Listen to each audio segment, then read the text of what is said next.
Did you see that? Anyone? Of course not. Okay, then. One more time. Tally, not now. I'm trying to protect us from this Philistine. Whoa. No, not that way. Come on. Back to your mom. Right, Philistine.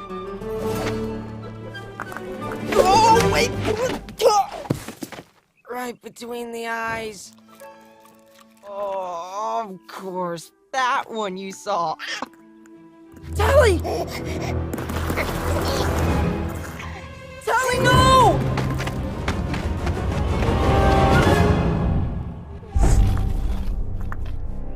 I'm coming, girl! Whoa, easy! Shira! I will bring her home safely.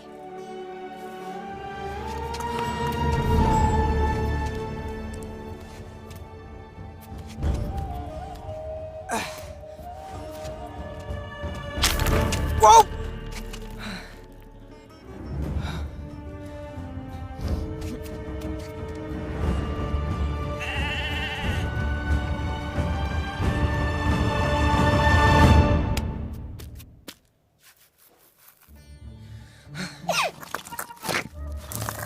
Tally, wait, no! There you go. I'm almost through.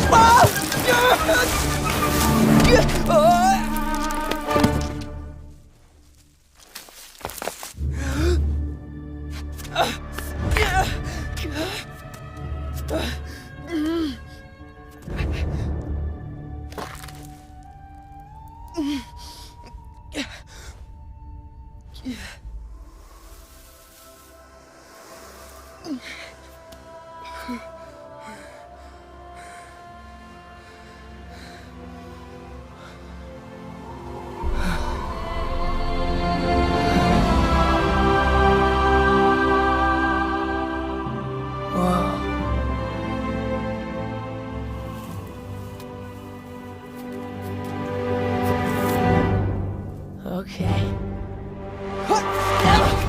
Oh! Tally, stop! No!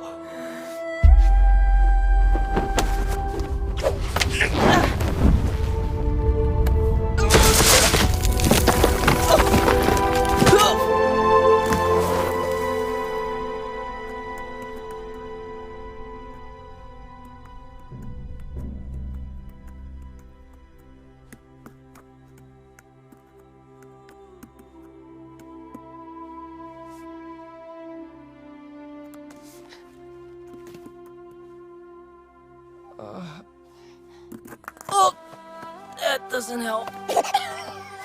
That does. Stop. Thank you.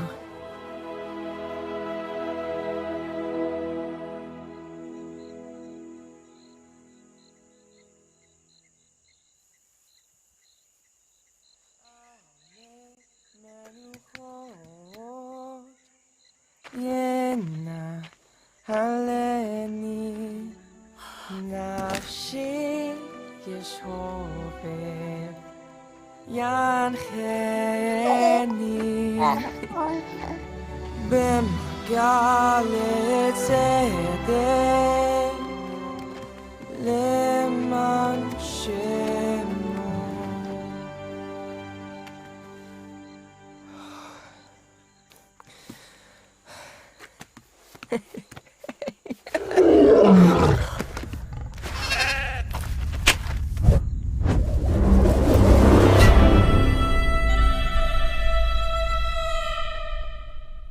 What you have just watched is a concept short or a musical animated feature film on the story of David, and our vision is to tell it in the same quality as movies like Tangled and Frozen. This is more than a movie. This is a movement to join people from all over the world to try and make the world's most watched animated theatrical release. You can help us make this film by going to angel.com/David to invest today. Growing up in the wild of Africa was the most incredible experience. And it was there that I bumped into the most amazing character of God and fell in love with him. At the same time, I was reading David's story, and it just really struck me. On one particular canoe trip on the Zambezi River where you could canoe for days and not see a human being, I was reading the scriptures and I read, "I found in David, son of Jesse, a man after my own heart." And I thought how amazing it would be to do a film that would give people all over the world a glimpse into God's heart. We grew up on a farm that had no electricity. I only saw my first film when I was 14 years old, and it was such an electric experience. I was blown away by the power of film and the power of story to connect with people and move people. And from that day, I became passionate to tell a story on the life of David. The question is, can a group of farmers from Africa make a global hit that's going to reach the world? This is in and of itself an incredible David versus Goliath story.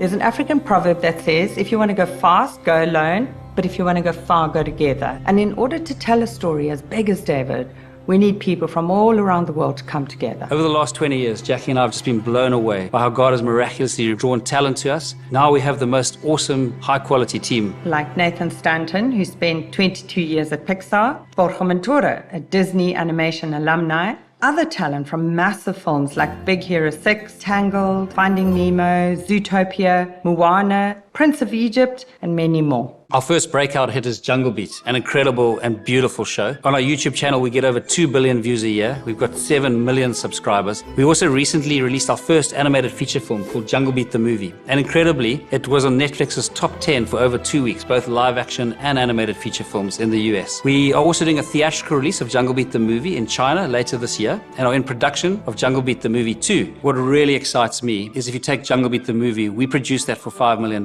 And I'd really encourage you to go and watch it on Netflix to see the quality of movie we produce for that price. And just imagine the quality of movie we could produce on David with the proper budget. With David, we considered the route of engaging with Hollywood, and there is significant interest down that route. But we really felt that from a creative point of view, we need to stay the head and not the tail of this project. And it's a slingshot, like David went with a slingshot to fight Goliath. We really believe that the strategy needs to be outside the Hollywood system for it to work. In this vein, we are thrilled to be working with Angel Studios for distribution. Angel Studios did the TV series The Chosen, which has become the world's biggest TV series on the life of Jesus Christ. The Chosen has generated hundreds of millions of views and tens of millions of dollars. We've already got $19 million of investments and need another $35 million to complete this project. We need your help to bring God's heart to the world through the story of David. Go to angel.com/David to invest in this film today. And let's join together to try and make the world's most watched animated theatrical release.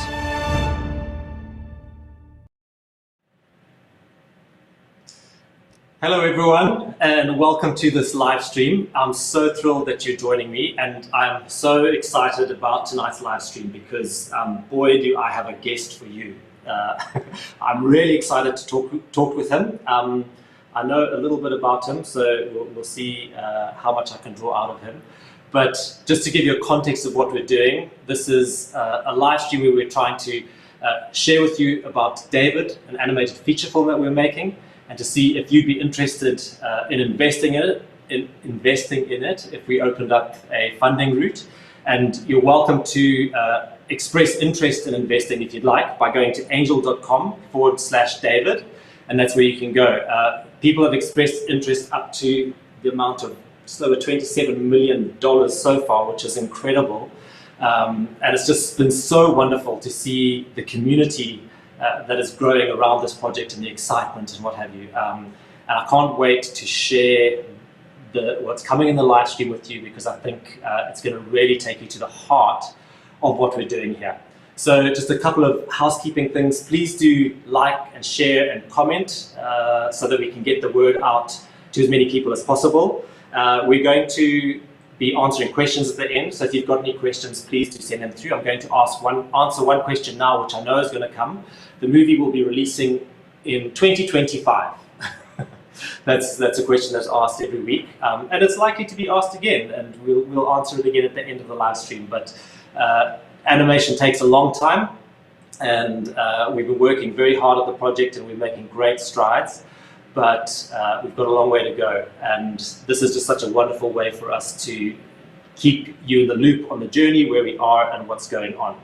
So my guest tonight, it's going to take a little while for me to actually bring him on screen because I want to sort of tee it up a little bit more. But my guest tonight is none other than the legendary Phil Cunningham, who is co-director on David and who is the founder of Sunrise Animation Studios, along with his wife Jackie, and who's also actually just sitting upstairs from me. So I get to see him every day and we were just chatting, but I actually am still excited to chat with him now because we haven't had a chat like this for a long time. And I also want to just thank Phil for trusting me because he doesn't know what we're going to talk about. I said, Phil, just come on, I want to interview you because I really want to introduce people to you, the sort of the man behind the studio and the visionary behind the project.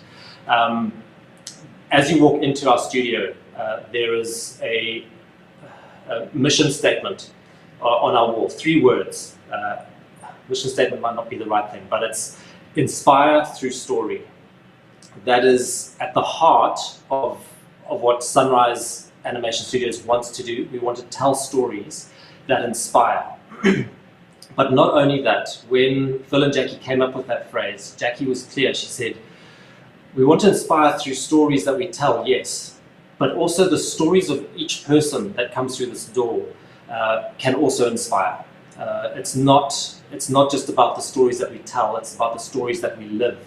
And so I thought, what better way to sort of get to the heart of the studio and the project than to hear Phil's story. And believe me, it will inspire you. If you ask people who know Phil, they will say that he's actually a lot like David, where he is not afraid to face any giants, and we're going to talk about some of those this evening. It's just an amazing man, actually after God's own heart as well, much like David was. And Phil and Jackie, as the founders and owners of the studio, are the most inspirational people. Phil has a want, by the way, to steal lots of people's quotes, but he always does give them credit. I think it's the Michael Dell one where Michael Dell says, always employ people who are smarter than yourself. So my first question to Phil tonight is going to be, so Phil, how am I smarter than you? I'm joking. I'm going to turn that around and say, always be employed by someone better than yourself. Because then when you come to work, you know that you're in good hands, that you're in safe hands. You're in the hands of someone who cares about you, that isn't there for, obviously they're trying to fulfill a goal and reach a mission, but not at the expense of people. And that's just been the most wonderful thing, having sat under Phil and Jackie for the last 22 years, is there for people is absolutely sincere and genuine. I have felt it in my personal life. I have witnessed it as they talk to other people. And it'll be a common thread. And a couple of weeks ago, I did a live stream where, if you haven't watched it, it'll be on YouTube. I'll describe it. But there was a moment I've started to feel that as we are building a community and asking for people to express interest in investing and actually literally invest in this project, you are becoming partners with us. Yes, we're at the front of the spear. We're at the spearhead. We're doing the work. But I just love the fact that there's a community that is building, that is passionate about the project. And what I did a couple of weeks ago was just a video of me taking you all up for a walk up the mountain just behind the studio and just having a chat with you, because that's what we would do if someone came and visited the studio. And likewise, I was thinking, we were doing a live stream with Phil tonight, and I was like, what would Phil do if he was meeting you for the first time? And he would take you for coffee and he would find out your story.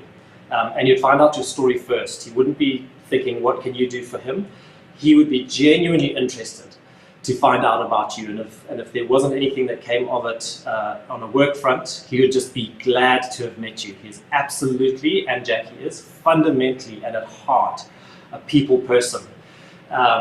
And one thing that I want to show before I invite Phil on is, I knew we were doing this live stream and I was trying to think, how can I let people know more about this man, and in an authentic way. You know, it's tricky with media, I can say all sorts of things, but I thought, let me actually capture him in action.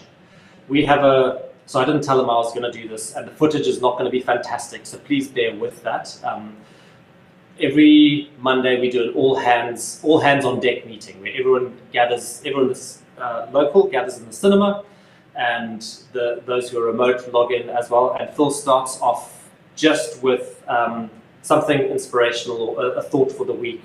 And I just did this week's. So this was on Monday.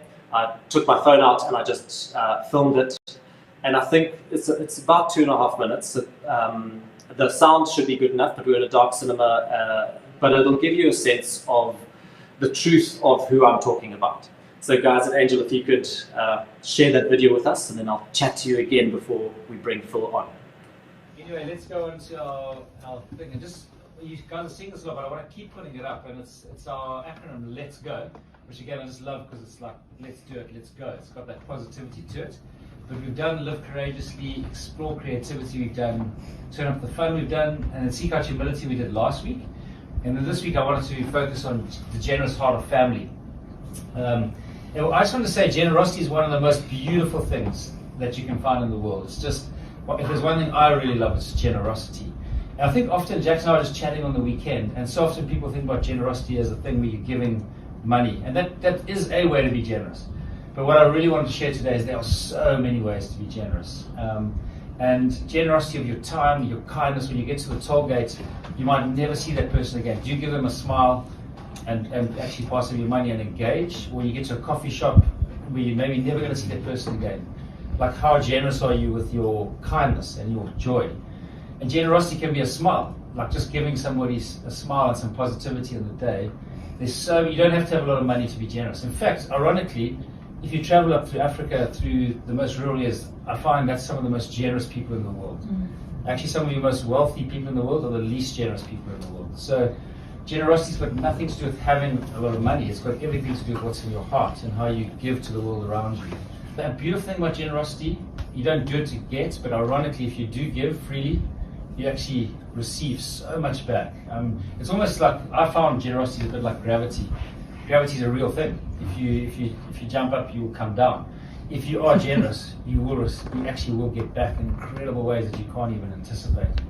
And generosity is just like the oil in the wheels. In an organization, in a company like this, if generosity flows, the cogs move. And even if someone's different to you or they grate you, if you can be generous to them, I was thinking about your husband, your wife, your partner, apply generosity into those relationships and you'll be amazed at how that just expands that relationship. Cool guy, hey? So just before I bring him on, I just want to remind you to go to angel.com/David to express interest in investing in the project. And the last thing I want to say before bringing Phil on is we get a lot of comments in social media, which is managed amazingly by Kerry, who's our marketing manager.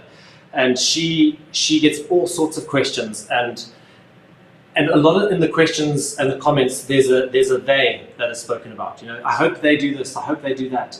When they make the movie, I hope this and that. There is a person behind the they, and there are a number of people behind the they. And I just thought how wonderful for you to meet the they. They's name is Phil. And for you to really get a sense of his heart so that you can actually genuinely trust that this project that we're putting together is incredibly well-intentioned, and we're doing all we can to make an incredible animated feature just to inspire people and to share with the world. So, now that I've built him up so incredibly, Phil, join me. Come onto screen. There he is. Yo, Brett. How's it? After that intro, it's going to be downhill from here. I know. Yeah, but I'm going to get it all in before you come on. But no, it's not, because absolutely your story inspires, Phil. It's from the day that I met you guys, I actually feel teary before we even started talking, because you've inspired me in so many ways. Work-wise, personally, you know, living expansively, living courageously. But I want to start with something that I find quite amazing, that you're probably the most courageous person that I know, who actually lives, like, does what they say they're going to do and faces the fears in front of them. But you weren't always like that. I think you always had a faith, but I know you told the story that when you were a kid, you actually weren't like that. So tell us what you're like when you were a kid, and what happened. What actually happened that changed you? No, that's amazing. Brent, thanks for the amazing intro. But quickly to dive in, when I was a kid, I was literally the most fearful little boy. My parents could not let me sleep out. I was afraid of everything. I was scared of everything, and just lived with so much fear, and which was strange because I grew up in a beautiful family, beautiful outdoor life. My brothers and sisters were all courageous, and I just, for some reason, had fear in my life when I was little. And then I can remember one day, I was like maybe 10 years old, and I was just sitting reading the Bible, and I can remember it distinctly. And I was reading from Isaiah 43, and I literally read the words, "Do not fear." And at that moment, I always believed in God, but I had this most incredible encounter with God at that moment, and could literally just feel God's Spirit flow into me, and just fear just washed out. And the amazing thing, Brent, after that, I walked out. It was like night and day. And literally, we grew up in a very outdoor world. And after that, I was the bravest, like as we grew up through our teenage years, no one, and this was not a macho thing. It wasn't me being like a macho guy. It was, I knew where it came from. Back to that when I was 10 years old. But through my teenage years, I would literally go spearfishing. There'd be crocodiles on the bank. I'd like shoo them off the bank and dive into the Zambezi River with crocodiles. If there was a lion charge, I was not afraid of it. When we did cliff jumping, I could jump off the highest cliff that nobody else would have the courage to dive off. But it was, I knew where it was coming from, and I knew where I came from, and that experience I had. And Brent, just to quickly say, I once had a dream, and it was about when Jesus turned water into wine at the wedding of Canaan. And I know in my heart that's what happened that day. When God connected with me, just fear just melted away. And there's one other beautiful verse I just want to say. In 1 John, it says, "In perfect love, there is no fear." And as I connected with God that day, I felt fear just wash away. And maybe you're going to get there in the questions, so I'll just say very quickly, that led me towards my love of reading David's story and adventure as I grew up as a teenager living in the wild outdoors. Yeah. Yeah, I'm still here. And one thing, because I'm going to put the specific of your story there. Phil was on the toilet at the time, right? Yeah, that's right. When you read that, and yeah, which I think is fantastic. I think like the most influential moment of your life was while you were on the toilet, which I think is just wonderful. And also the reason I mentioned that is because as we're talking about David's story, as we're developing the story, we had a chat a couple of weeks ago, and I said to Phil, I was like, Phil, what was David's toilet moment? When was the moment that David turned on? Was he always like that, or was there a moment?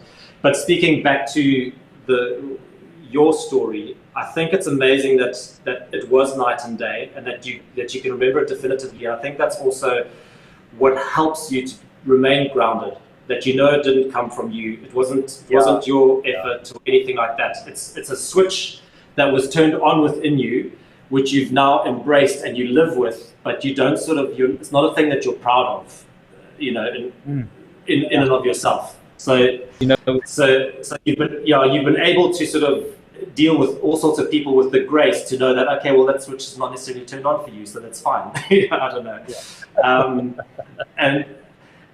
And leaping forward a little bit, I love, because there's a story that I know, but I also actually want the clarity on it. So, and this is around you meeting Jackie. So you met Jackie, and how long after you met her were you engaged? So we were friends for 18 months, but we were yes. Then one night I told her, I love you. And she said, "Oh, I love you too." I said, "No, I'm in love with you." And then 10 weeks later, we got engaged. Yeah, asked her to marry me. Then, sorry, 10 weeks later, we got married, not engaged. So you got married. In 10 weeks. Yeah. Yeah. So from friends to go ahead. No, quite a fun story because I was living in Zimbabwe. Obviously, I grew up there. She was coming to visit me to go whitewater rafting, and her dad said to her, "What's going on between you and this guy?" And she said, "No, nothing. We're just good friends." Which was true. And then she came back and said, "Dad, I want to get married in 10 weeks' time."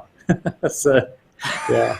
That's incredible. I love that and that also speaks to the sort of, like, I know that you like that when you go and buy a car as well. You don't.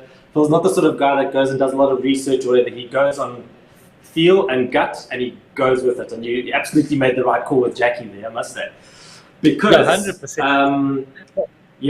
Because it was Jackie again. I've heard the story, but so long ago, it'll be nice for me to refresh it. Were you on honeymoon, or where were you? You were on the beach somewhere, and you were talking about your love of story, and you'd love to make a movie or whatever. And Jackie was like, "Well, then go for it." Recount that to me. Yeah, no, Jackie is a Spartan woman of note. I'll just say, so very quickly, when I grew up at Brent, I always had this love of story. So I was always drawing cartoons and just telling stories as a youngster. When I went to university, just seeing the incredible impact of movies on the world, I was like, wow, this is amazing. But obviously in Zimbabwe, there was nothing, you were not connected to the movie industry at all. But fell in love with Jackie. I was married when I was 21. I was planning to get married when I was 30, though, because I had lots. But when I met Jackie, she messed up my plan. But as we went on, so we started our agricultural business, and it was a few years actually into that business. Well, first we worked for somebody, and we started our own business. And we were just lying on the beach one day, and I had this passion to tell. And I turned around to her and we were lying and just said, "Jax, how do you feel about making a movie?" And she's like, "Let's do it." So it was that instance. Like in that moment, we just suddenly decided we were going to get into the movie business. And of course, there was conversations and unpacking of that. But it was a clear moment we can both remember where it was very, instant. Spontaneous is the word. Where we decided, we're going to go make movies. Yeah. And there was no messing about with that. You didn't sort of try and think, okay, so now I need to hire all these people that know what they're doing and everything. You're like, it's a little bit like Jeremy Clarkson and Top Gear and stuff. It's like making a movie. How hard can it be? Let's just go. Let's do it. You know, it's the acronym you were talking about earlier. Let's go. Like, and so you bumped into Roger Hawkins, who was the director of. Go ahead. No, before we go to Roger, very quickly. Yeah, it's a bit. I remember my mom was an amazing person as well, and she had the saying that ships are safe in harbour, but that's not what they were built for. And so you've got to get out the harbour, and then your rudder can start to steer you. So I can remember, and she was also an amazing person. When we were teenagers, she was saying, "Phil, listen, when David was your age, he was killing Goliath, and Daniel was fighting with lions. Like, you guys should be getting going with your life." So I think we grew up on the thing of let's get out of harbour. Let's start sailing, and we'll figure out which way we're going once we're out of harbour. But you're certainly not going to figure out which way you go if you just sit in harbour and you play it safe. So sail out of harbour, and then your rudder can steer you after that. Yeah. There's actually a photo that we've got, and Angel, I'm gonna test your quick fingers. There's a photo that I've given to them which speaks to that incredibly. I think it's the Sunrise Early Studio 1 photo to try and give you something. There's this photo here. How's that? That is so the epitome. That is so the epitome of how Sunrise started. It's you guys in a silver bathtub with a spade, and just it's you sailing. You're about to sail out. It's just, I think, just such a almost like prophetic photograph, which is just wonderful. I love it. Wow. And that photo was taken right at the very start of the first project that we did. But even the way that project, The Legend of the Sky Kingdom, came about, I thought was just such a wonderful story. Tell us how you bumped into Roger. I think you bumped into him at a bank. By the time you walked out, let me not spoil it, but go. Yeah, no, we were both standing in a banking queue, and I was telling Roger, Jackie and I decided to go and make movies. And he was like, well, let's do it. And I'd written a book called The Legend of the Sky Kingdom. And so we said, well, we weren't even sure at that stage whether it was going to be animation or live action. But we said, let's do it. And then we decided to be animation. But we did not have the computers and the technology in Zimbabwe. And the one thing I've learned is it's a bit like that little boy who brought his loaves and fishes to Jesus. And then from there, God multiplied it. It's like, just bring what you've got. Start with what you've got. So as we looked around us in Zimbabwe, we saw this beautiful street art where they made these amazing characters out of rubbish, out of wire and copper and electric pipes and everything. And Roger, it was actually Roger's idea, and a couple of other people said, why don't we make a stop frame animation, call it Junkmation, which is like Wallace and Gromit but junk, We copy this beautiful street art, and then we'll tell a story, because that's a technology we can do. That's something we can achieve. I will say Brent actually, at the beginning of that project, took a vow that he would not cut his hair. And I don't think he quite realized how long animation took at that stage, because by the time we finished the movie, Brent had this line manes of hair right down his back. Yeah, so I think there's a photo of that as well. Yeah, if there's a photo of that, that would be great to bring up. But yeah, that was there making the studio where we started to make animation and the stop frame animation. That was all done in Zimbabwe. But it was just starting to build what you've got. Getting out of harbour, yeah. Yeah, even within that, that's Doug Lawrence there, who was he an agricultural engineer? I can't remember. Yeah, I don't know what he was, yeah, exactly. Yeah. So here's a friend of yours, agricultural engineer. Can you come and help us build the gantry rig for our camera? Roger, who you met in the bank, he was a maths teacher at the time. You know, so this was a team that you're assembling of, hey, who wants to come and be a part of this thing? It felt like just gathering a bunch of friends.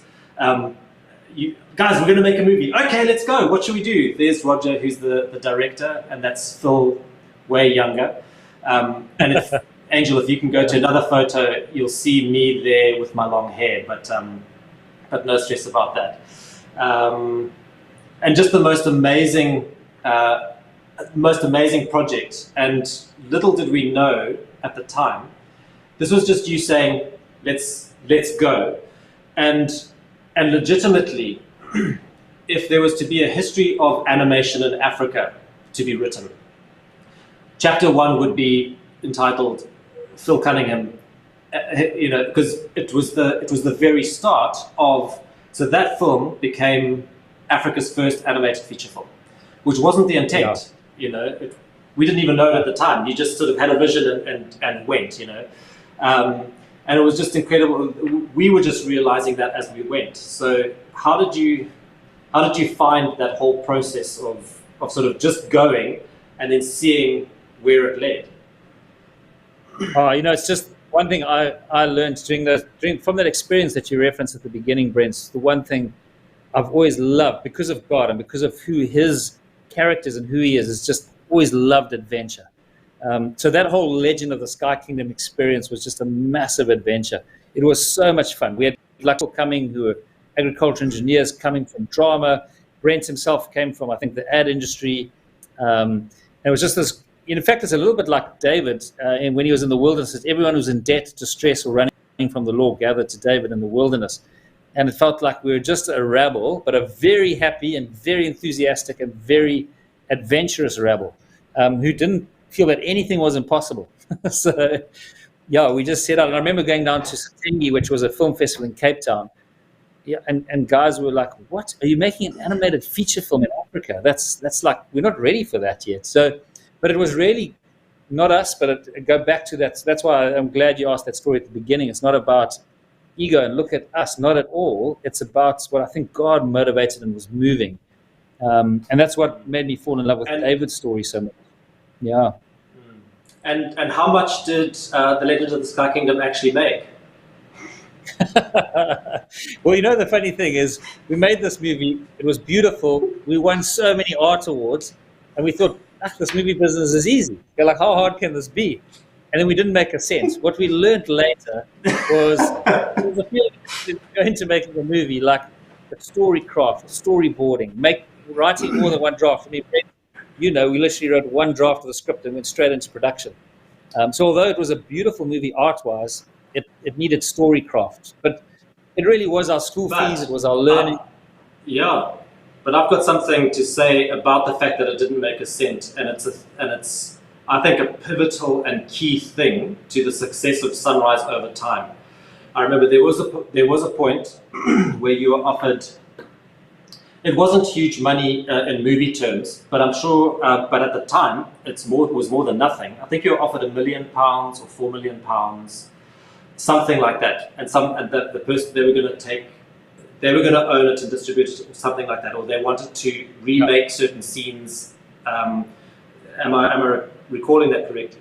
But what did you like? What made you not take that?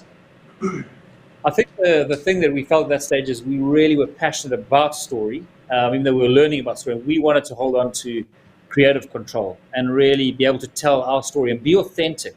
And the one thing we didn't want to be, I traveled to Los Angeles and met a filmmaker there and got a full taste of what boardroom filmmaking is like. It's like, and we just felt we wanted to be authentic, we wanted to be real, and we wanted to be able to tell the story and not get, there's a proverb that says, borrow a slave to the lender, and we didn't want to become slave to a boardroom or a financial situation. So it was, let's stay free. And Brent, the other thing I loved about everyone who worked on that project, if they joined the project, we said to them, there's one thing, by the way, nobody's going to get a credit on this project. So there'll be no director credit, producer credit, or any other credit on this project. So again, not taking the money, and everyone who bought into that was like, it's not about fame and fortune. It's about just enjoying yourself, going on an adventure, and telling a great story. And I think that's why you're right. Although we didn't make money, it was a great foundation to build off. Yeah. I don't know if that's what you were trying to get out of that. Yeah, no, and I'll expand a little bit more. But this photo, that was sunrise back in 2001. That was the extent of the people. There were a couple of other people at the office, but that was the crew. That's how small we were. And to think, at the moment, there's 120 people and counting.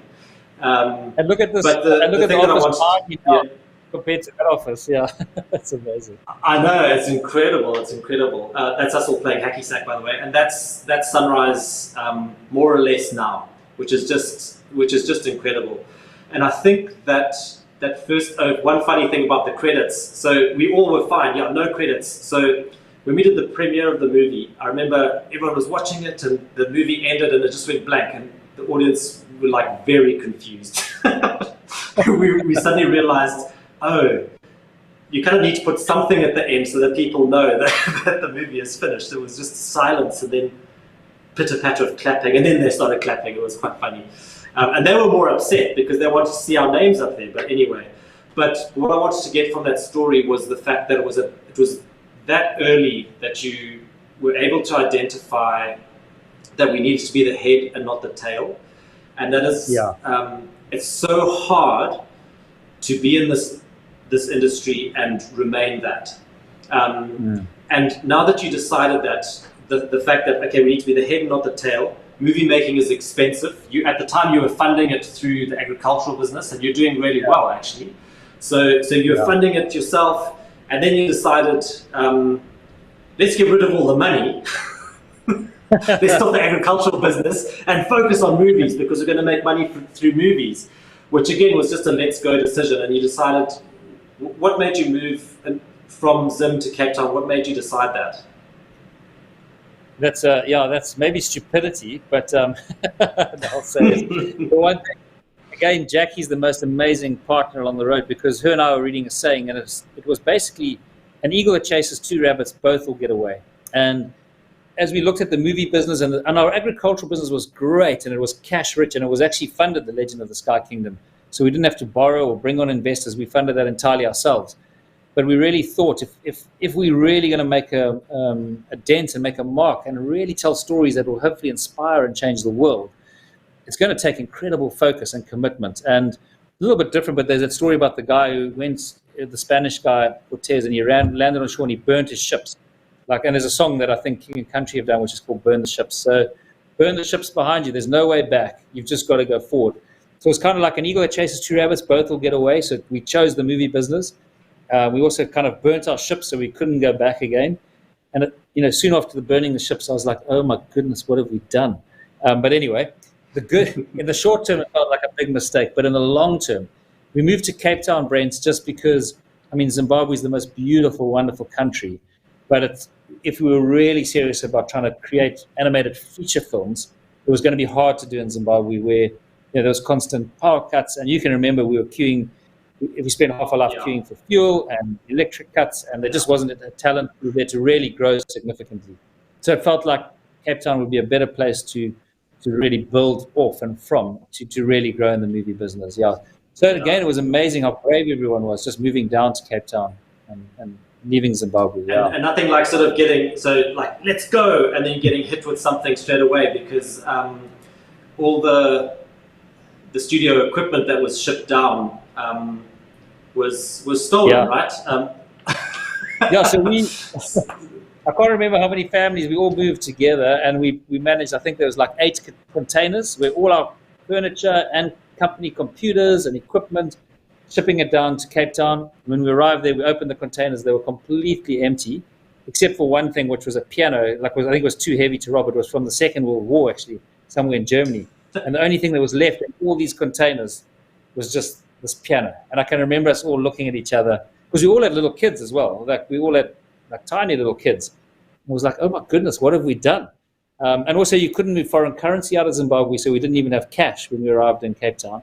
So we had lost all our furniture, all our personal belongings, all our equipment, and it was like, oh goodness, okay.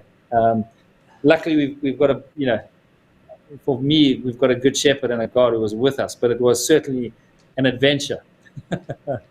Yeah, and I really like this chat. Like, it's going so fast for me. I hope you guys out there are enjoying it, because I'm loving the chat. It's just great to sort of reminisce. Just a reminder to go to angel.com/David to express interest in the project of David. And we're going to be answering questions probably in about 10 minutes or so. So put those questions through. But Phil, there's a lot of other things that I wanted to ask, but I wanted to go to a real heart thing, and a thing that I'm going to put words in your mouth and say that this is a giant that you've had to overcome. Because I've observed you, I actually feel emotional when I talk about it, because I've seen how much you've had to carry over the years, and there have been 3 times that I can distinctly remember where the money stopped, distinctly. And I know that you've got just such a heart for people, and such a sense of responsibility for those that you're looking after, that you had to walk the road of trying to figure out, how do I navigate this, where actually all these people have believed in me, they've believed in Sunrise, and yet there's nothing to give them. Like, talk us through what that was like for you, navigating through that, and how did you actually get through that, and anything else you want to say around that? Yeah, no, that's amazing, because I think you're right. It was, I know, because I can remember, it was 3 times where we had a brick wall.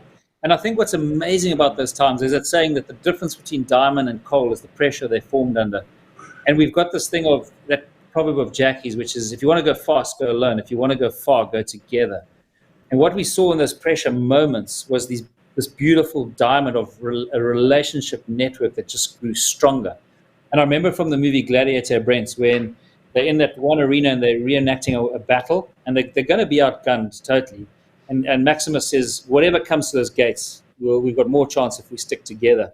And the amazing thing for me during those times was to see the incredible connection of unity and people pulling together under extreme pressure. Everyone sacrificing a lot. Some people going with, like yourself, without pay for quite a while. But just to witness... I will talk about that afterwards. Yeah, we'll talk about that afterwards. But just to witness, and that's where I saw the incredible power, that's way more than money, of unity. And when people really want to do something and they're unified in it, they can get through any adversity. And I think we learned so much through those times. Actually, it's like a rose bush. When you prune it, it actually comes back with more vigor. And, as we look back on those times, we're thankful for them, because I think they just taught us so much. And Brent, one thing I'll quickly say on this note is, if you look at Joseph, Moses, and David, Joseph had a dream, Moses had a calling, David had an anointing. And after all that, Joseph went into slavery, Moses went to the desert, and David went into the wilderness. But through those wilderness times, God really worked in their hearts and built a genuine humility. And I think in the movie industry, where there's so much fame and fortune, which combine them together can be super toxic. Through those extremely difficult times, we as a group, I think we're really humbled and connected together in a very deep way relationally, and came out much stronger. So they were tough, and sometimes it was just, I think I read a thing of Winston Churchill's the other day, that success is going from one failure to another without losing enthusiasm. And if there's one thing I can encourage people on this call on, if you can keep going from one failure to another without losing enthusiasm, if you can persevere, you will eventually get through. And going back to that verse I read, Brent, when I was at 10, Isaiah 43, it says, you'll walk through the fire and you'll not be burnt, and you'll walk through the water and you'll not be drowned. And that's something I really felt in my heart. I knew we were going through fire, and I knew we were going through water, but I also knew it was going to bring us through the other side. And he did every time. So, yeah, I think it just really built the relationship with God. The other thing, if I'm not talking too much, I just want to say one other quick thing on this note. It kind of also taught us, I read a beautiful poem about a boy, and I don't know, we've all had this experience, you go on a seaside holiday and you're building a sandcastle to fight the tide. So you're busy building with your dad and you're fighting the tide. But you know in time that the tide will actually take out the sandcastle. But so you build the sandcastle, you have a lot of fun, you stick feathers, you put shells, and you make it as big as you can. And then the sea wipes it out, and you go running back into the seaside cottage and you have hot chocolate with your dad. And the one thing I learned about what we're doing on this earth, business we built, like the Egyptian empire was flattened by the tides of time. The Roman empire was flattened by the tides of time. What we're building often on earth is a sandcastle, but the real thing that's happening is we're building this amazing friendship with our dad, with God. And so it also taught us, I think those difficult times taught us to realize that's actually the most important thing. We can have fun building our sandcastles, but ultimately they're not the real thing. There's something much bigger happening in the process, actually. Yeah. Yeah. And with me having put the words in your mouth, I'm going to now actually ask the question, because it's the relevant question. What do you feel is a Goliath or a giant that you've had to face in your life? Sure. There's End of question. End of question.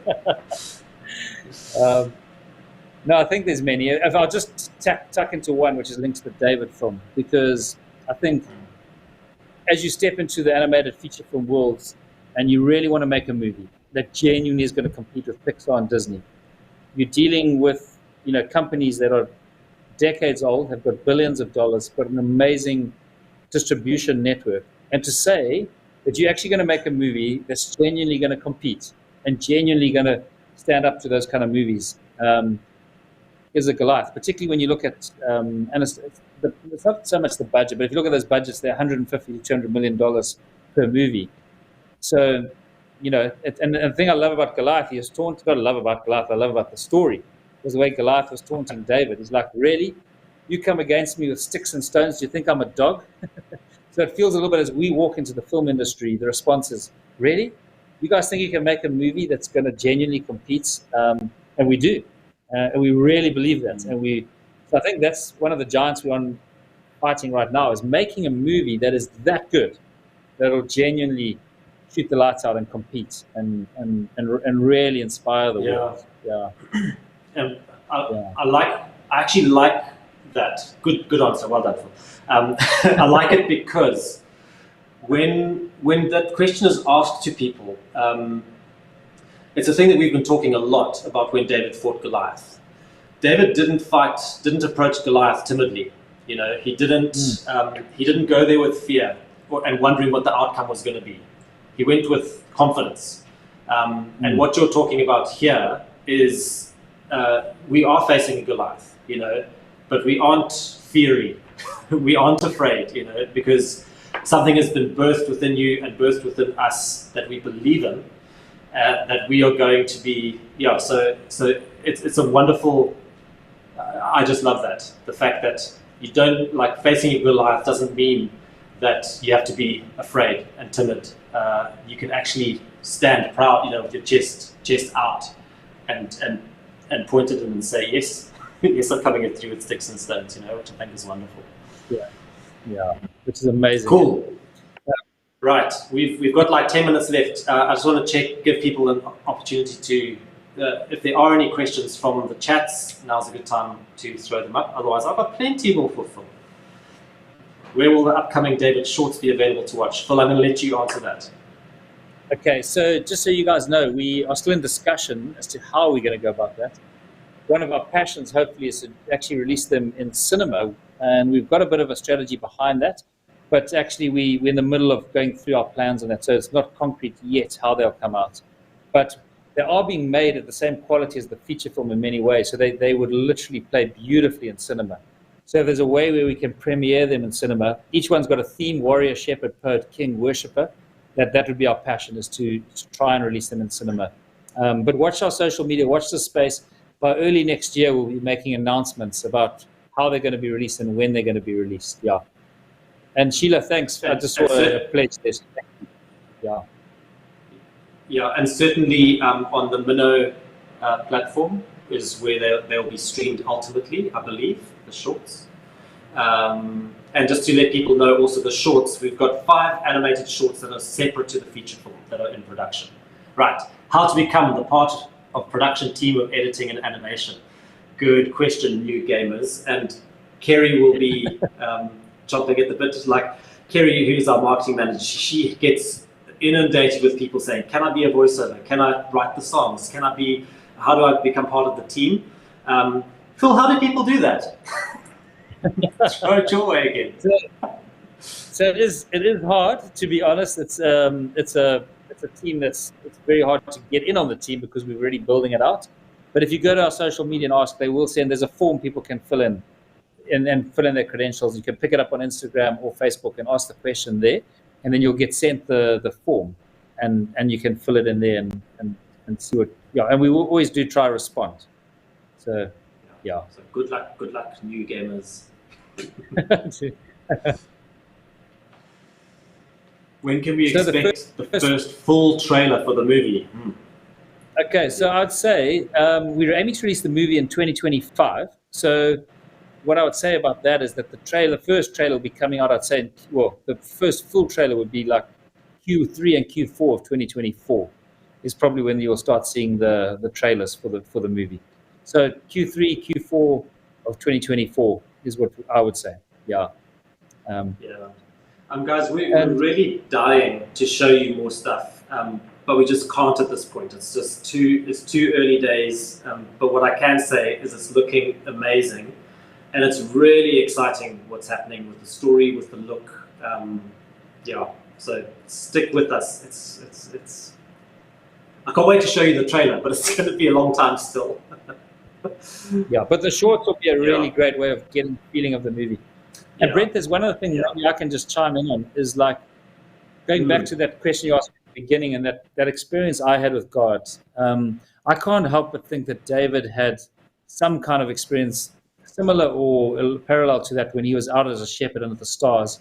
So when we look at why I love his story, is one, yes, because I found in David, son of Jesse, a man after my own heart, and his heart of adventure and fun and connection with human beings and love is just amazing. But also, I think his story is one which means whoever you are as a human being, he was the least of the least. And in fact, when they were doing the anointing with Samuel, he wasn't even invited to the anointing. And so I love David's story because so many people around the world just feeling like, well, do I count? Does my life make a difference? And I think David's story is like, yes, he was a nobody. He was the least of the least, just like I was a nobody in Africa in the film industry. And David was a nobody. But when God works in your life, it can be incredible. And what I love about David, his courage to fight a lion, his courage to fight a bear, and then his courage to fight Goliath. It wasn't because he was macho, and it wasn't because he was, like this naturally just incredibly brave person. I really believe it was because under those stars and being a shepherd, he connected with God. And that was his superpower. And I think, Brent, you actually said it once, Superman's got his cape, Spider-Man's got his thing. If you think about it, David was an ordinary person, but his superpower was his faith in God. And that's why I hope people watch this movie and walk away inspired to fight their giants, take on their giants, because it's not the size of the giant, it's the size of the God who David believed in that really made the difference. And I just think his life can just show anybody, and that's that verse I found in David, son of Jesse, a man after my own heart. And I'm going to come to answer that question, actually, it's just popped up. It's a great question. But what I love about David's story, he's accessible as a person, Brent. All of us are Davids, and all of us can take on lions and bears and giants in our lives.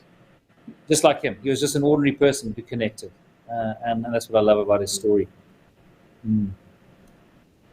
I've got one more thing to say, but I think you should maybe just go ahead and answer this question, then I'd like to share one thing. Yeah. As young watchers, what can we do to support the David movie? I just want to say firstly, which is not really answering your question, but what I want to say is this movie is being made for everyone, but it's specifically and more importantly made for the younger generation. You guys are the new generation of Davids. You are the next Davids. And so this movie is there to inspire the younger watchers. And I think the way younger watchers can support is, well, one, chat to God, and because he listens to young people, and just really talk to him and ask him for help for this movie. But I think in the right, on social media platforms which you're allowed to be on, is to connect and give comments and thoughts. And we get a lot of feedback from, I've been Brent the other day, you and I had a letter from someone, their dad sent us the letter they'd written.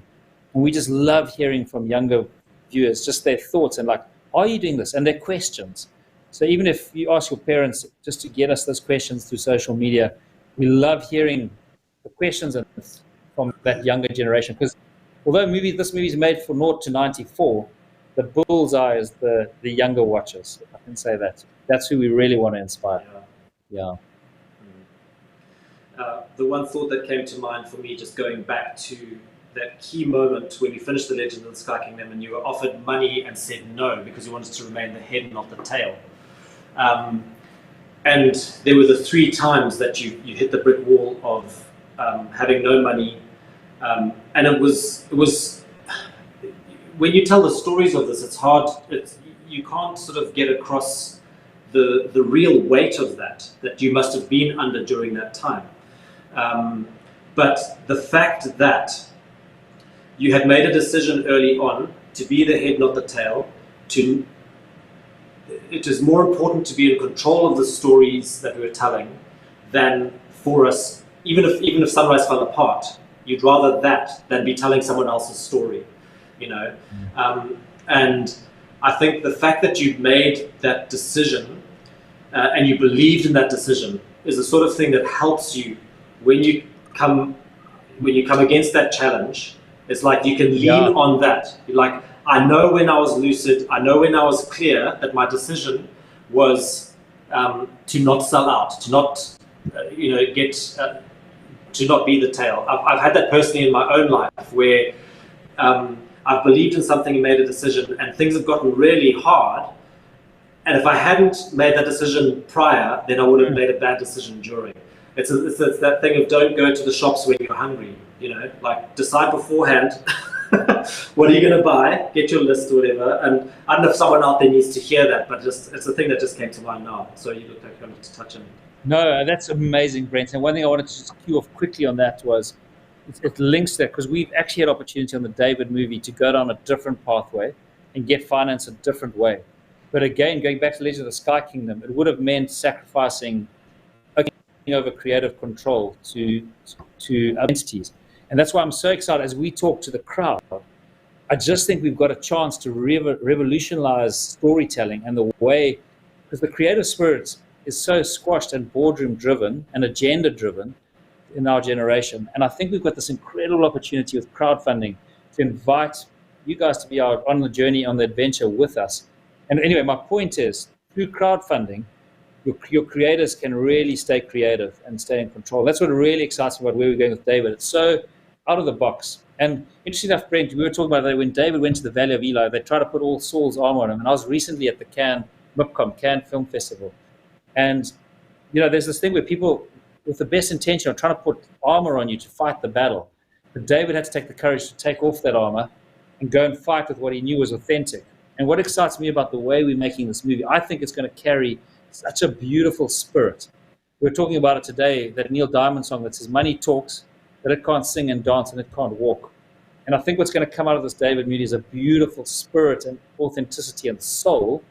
Anyway, it comes from what you're saying, not selling out creative control, but being passionate about that. And I'm so excited about what Angel Studios are doing and the crowdfunding route, because I think it's going to make creatives fly. I mean, us with David, but beyond us as well. I think there's going to be some beautiful stories that come out of this kind of funding, Yeah, Yeah, it's great. And I just remember, I got so swept away. I've just remembered there's one more video we need to play, so we must wrap this up, Phil.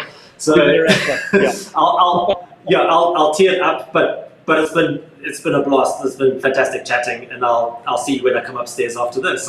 But Thank you guys. through this journey, I'll let you say thanks now. But through this journey, we've just met some such incredible people through the live streams that have given of their time, told us their stories, and have really bought into the vision of this project. And we want to just share some messages from them, messages of encouragement for the project, messages of their intent to support the project as well. And it's just been so wonderful to see that community building as well, and to just get the support of like-minded people who are sharing the project far and wide with and for us. So I'll let Phil say goodbye, but we're going to close out with that video. And you'll recognize some of those faces because they're some known people. But Phil, I don't know what you want to say to close, and then we can go to that. No, Brent, I just want to say thank you. I mean, I know you've spoken and you've Q&A'd me a lot, but I just want to say Brent has been an incredible fellow adventurer and Spartan on the journey. I can't even start to say what an amazing part you've played in the journey, Brent, but just thank you. And thanks to all of you tonight today for joining us, and we'd love you to join us on this adventure. So go to angel.com/David, and you can find out so much more about the project there, and we'd love you to join us on this adventure. Thank you for listening and taking time. Yeah. Ciao, ciao. Hey, I'm Dallas Jenkins. I'm the creator of The Chosen. Sometimes I like to tell people to come and see other projects as well. And one project that has really caught my eye, and I actually invested in it early on, is David. It's the animated musical. Animated musicals are what I grew up on, and the notion that a Bible story like this, in the hands of people who are skilled, talented, professional, being done in the same way and at the same quality level as what I grew up watching, is really exciting. So Hey, what's up, guys? So excited to announce that I am so fortunate to get to be a part of such an exciting project. In the David movie, I had the chance to be an executive producer in this with amazing people. Sunrise Studios out of South Africa. We're a little biased because Demi's from South Africa. We love it. They're amazing people. And it's just something I'm so honored to be a part of. Right when they told me and I got to see the trailer, and I just thought, man, this is incredible, because all of us can relate to the story of David, and in the good and the bad and everything in between. And I just think it's going to be such an encouragement to so many people. So curious to see how faith played such a huge part of what gave David his strength. They already know that, but to see it come up on the big screen, animated, will be a big deal for them. And they don't know that I'm doing this interview, and they don't really know about this. But when I tell them, they're going to flip out. So walk out going, you know what, I can get through. I mean, through all the stuff that David went through. And what I do love about the Psalms is I do love the humanity part of it. One day he's right here, and oh God, and then all of a sudden he's like, oh gosh, where are you? As Rita said. But to be able to walk out and go, you know what, I can get through whatever trial or circumstance I'm going through. I can get through it, and God is on my side. God was on David's side. God's on my side, and he's going to see me through, whether I feel it, whether I can see it. As the song Waymaker says, even if I can't see it, you're working. Even if I don't feel it, you're working. I'm sure David had the same things that he went through, probably on a daily basis. That little 5-minute video that started this live stream, that's what did it. I saw it the first time, and I actually wept. It just touched me so much. I wept through the end of it, and it's such a beautiful story in that little 5 minutes. And I thought, well, if that's just 5 minutes worth, what could they do with the whole movie? Hey guys! You might know us as a couple that makes funny videos on the internet, but today, we're not joking. We're talking about something we're actually super excited about. You know the story of David and Goliath? Of course, the little kid with the sling, big giant. Yeah, that guy. Angel Studios, the production company that brought us The Chosen, which is actually, I'm wearing their merch right now. Big fans. Favorite TV show at the moment. They are partnering with Sunrise Animation Studios to make a movie about David! I'm super pumped about it because it is my favorite Bible character. Politicians and rulers and leaders never shape culture. They react to negative dynamics in culture. And when they react, they create boundaries and rules and regulations and laws for the world to run on. But they never shape culture. Tell you who shapes culture? Songwriters do. Poets do. The creatives do, because they don't just have access to the intellect, they have access to the heart. And they get to put things in the world that speaks to the spirit and awakens people to what they're born to be. Music and poetry comes to your life. It doesn't tell you what to do and how to do it. It awakens who you are. And so God used David to awaken Israel to be who they were really supposed to be. And there had been no worship in the days of Saul. But hey, he was looking for one that was after his own heart. And David is the only person that God I would love to just see that relationship of faith and trust, come through vibrantly in the film, because it's what I can't move from when I read about the life of David. I'm like, man, I want that kind of faith. I want to be moved to trust the Lord no matter what happens in my life. And when things don't make sense, I want to just be able to say, nope, God can do it. God can do it. Doesn't matter how I feel right now, God can do it. So if the film breeds that kind of a thing where you walk away from it being like, whoa, I need that kind of faith. I need that kind of trust and belief in God. I think that'd be amazing. The beginning of this, when it showed the video of him going after that sheep and throwing his life, he launches himself off a cliff. And I was like, I actually think David would have done that. He's like, because he puts himself in danger, but he cannot listen to what other people think about him. And as a dad, that's one of the most powerful things you can really instill into your children is like, what does God say about you? And let's just respond out of that, because people are always, they're not always going to see it. Sometimes they speak out of their own fear or their own insecurities. And I want to, I see that in David, where he just steps out.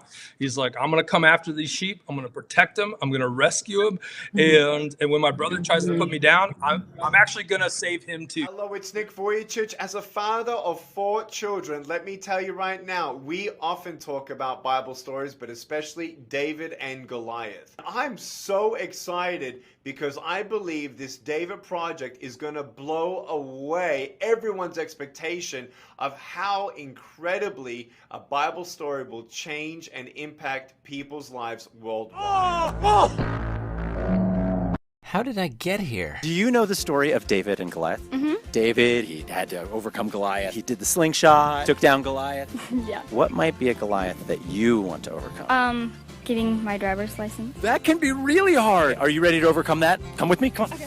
It's time for you to be a David. Write your Goliath down. What in the world is that? Oh, it's a car. You're going to overcome this right now. You ready? I'm going to wear these for safety. See if you can sling these water balloons at your Goliath. Are you ready to be a David? This is your Goliath. Conquer him.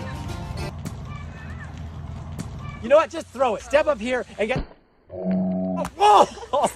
I am David. I am David. These awesome people overcame their Goliaths just like David did long ago. And you can help bring the David story to life in a new animated feature with Angel Studios. Check the link in my bio or the link down below. Now, go be a David.